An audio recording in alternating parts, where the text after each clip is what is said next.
Débora, a gente trata da crise diplomática envolvendo Brasil e Estados Unidos. O Senado americano acabou de aprovar, nesta tarde, o nome de Daniel Pérez para a Embaixada dos Estados Unidos aqui no Brasil.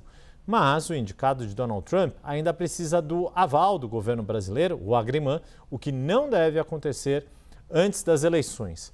Para a gente aprofundar este assunto, vamos receber Silvio Caccioni, analista político e diretor da Eurásia Group no Brasil. Silvio, muito boa tarde, sempre um prazer recebê-lo, conversar contigo aqui na tela da CNN. Queria começar justamente do quanto que num olhar mais geral, o quanto a política externa se tornou um tema de relevância para as eleições aqui no Brasil, e queria ouvi-lo se isso é muito mais pela postura que o governo brasileiro adotou em relação a Donald Trump, ou se Donald Trump é o fator que levou ao novo cenário geopolítico a questão da política externa para as disputas domésticas políticas, não só aqui no Brasil, mas em outros países também. Boa tarde, Yuri. Boa tarde, Débora. Prazer estar aqui com vocês. A política externa, ela não importa muito para a eleição. Não é um fator decisivo.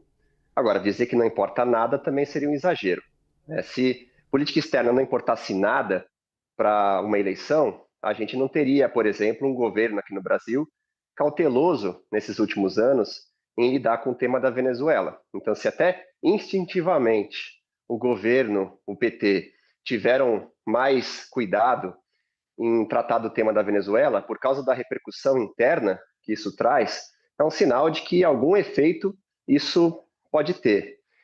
A política externa, nesse caso, não é o efeito que pode ter para essa eleição, não começou só com os temas mais antigos, como Venezuela, nem também com essa medida mais recente, esse cancelamento, a suspensão, cancelamento do visto da embaixadora do Brasil. E como tema, em particular, de fato, não chega nem perto da importância de temas como segurança pública, corrupção, economia, que são assuntos que, de fato, vão levar o eleitor a tomar sua decisão de voto.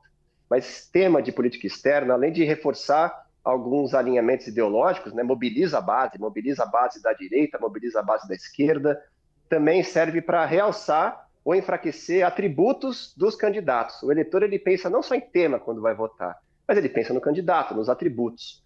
E, no caso da disputa presidencial, para o presidente Lula, falar desse tema, falar da briga com os Estados Unidos, uma briga que o governo insiste, foi provocada, foi causada pelo oponente, pelo Bolsonaro, é uma tentativa, é um esforço para realçar atributos que ele quer valorizar. É o atributo de ter a experiência como presidente, até a idade aparece aqui como algo que ajuda quando você tenta colocar a questão da experiência, você tenta criar uma vacina contra o argumento de que o presidente já não deveria ser reeleito por causa da sua idade. Também a defesa da soberania, né, algo que o presidente vai tentar na campanha colocar como não só uma proteção das pessoas, mas como também uma postura equilibrada, em contraste com o seu adversário. Mas, de novo, isso é mais um efeito indireto, é mais uma maneira de realçar os atributos pessoais desses candidatos, do que propriamente um efeito na cabeça do eleitor do que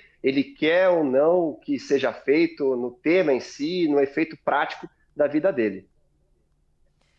Silvio, obrigada por estar aqui conosco no 360. É interessante, né, que você fala sobre a imagem, né, que Lula passa, quer passar de experiência e, ao mesmo tempo, se mostrar fazendo ginástica, correndo na esteira, fazendo musculação, para que isso realmente seja um ativo, né? A experiência e, olha, estou muito bem de saúde juntos para não dar aquele problema como deu com o ex-presidente dos Estados Unidos.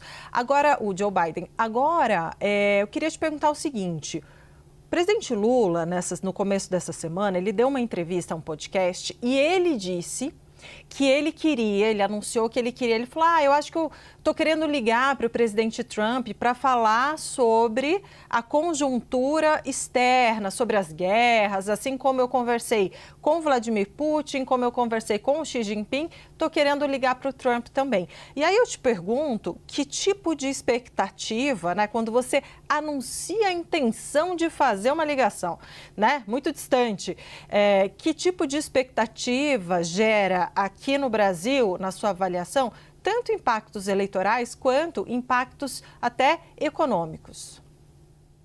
Eu acho que a expectativa mais imediata que gera, e que eu acho que não é só para o eleitor, mas para toda a economia, empresariado brasileiro e até para os próprios Estados Unidos, é um sinal que passa de que não vai ter uma escalada descontrolada. O Brasil não vai responder de uma maneira abrupta a essa medida que foi tomada. Aparentemente, o Brasil, pelo menos até agora, não anunciou sequer o retorno da embaixadora para o Brasil. Preferiu, pelo menos por hora, manter a embaixadora em Washington, mesmo com o visto cancelado. Então, quando você sinaliza que quer pegar o telefone, conversar com outro presidente para tentar aparar essas arestas, é um sinal de que a gente não vai ter essa escalada saindo do controle. Agora, quando vai ser essa conversa? Vai ser durante a eleição? Vai ser depois das eleições? Em que momento isso vai acontecer? Isso ainda está em aberto. Para o eleitor, para a campanha, essa sinalização de moderação, de defesa da soberania, mas sem comprar uma briga com alguém muito maior do que você e a um custo que você não sabe qual que pode chegar, qual o custo que pode chegar, eu acho que vai servir para reforçar de novo essa mensagem que eles querem incorporar na campanha, que valoriza atributos do candidato. Então, o efeito líquido, no fim das contas, a suspeita da maioria das pessoas, até nos Estados Unidos, que tem acompanhado essa questão, e aqui no Brasil, a nossa suspeita é que se tem algum efeito, o efeito é de ajudar o governo e não de atrapalhar. Mas, de novo, não é decisivo. Não é por causa disso que o governo, que o presidente Lula será reeleito, se ele for reeleito, não vai ser isso que vai causar esse resultado, e também não está dado que esse efeito vai ser positivo, a depender da resposta, a depender de novas medidas que possam ser anunciadas e do momento em que isso venha, se vem muito perto da eleição, sem tempo de resposta, é claro que pode também acabar atrapalhando a campanha do governo. Ô Silvio, aproveitando que você está conosco aqui, tem um outro assunto que também está dando o que falar no que diz respeito às políticas de Donald Trump, com impactos espalhados aí pelo mundo, que são os decretos que Donald Trump assinou ontem, no qual mira aquele direito à cidadania por nascimento e o que ele chamou aí de turismo de parto. Era uma medida que já havia sido tentada, essa limitação à cidadania por nascimento por Donald Trump, tinha sido barrado pela Suprema Corte e agora tem uma nova forma de se tentar fazer isso da parte da Casa Branca sobre Donald Trump. Qual é a avaliação que vocês têm, aproveitando, né, não só toda a capacidade analítica aí que a Eurásia como um todo tem, o que você nos destaca desta medida tomada agora e as suas consequências? Primeiro, algo que nesse caso é até um pouco mais óbvio, mas uma medida que afeta brasileiros, mas que não é contra o Brasil, isoladamente. Isso vale para a designação das facções criminosas como grupos terroristas. Foi contra algumas facções brasileiras? Claro, mas não é algo que foi pensado desde o início como uma política contra o Brasil. Na verdade, tem a ver com uma doutrina de segurança para toda a América Latina, não só de segurança, mas também uma doutrina estratégica para a América Latina, que coloca a segurança pública como um item mais importante da agenda. E também a questão migratória, né? Agora, nesse caso, as próprias tarifas também. O Brasil tem tarifas altas, mais altas do que a média dos países, mas esse esforço de recolocar as tarifas agora na metade do ano tem mais a ver com a importância para o governo americano de reerguer a muralha tarifária, que tinha sido reduzida, rebaixada depois de uma decisão do Supremo norte-americano, do que propriamente uma oportunidade, o timing para poder prejudicar o Brasil justo antes da campanha eleitoral. Os prazos estavam correndo e eles queriam reerguer a muralha tarifária e o Brasil, enfim,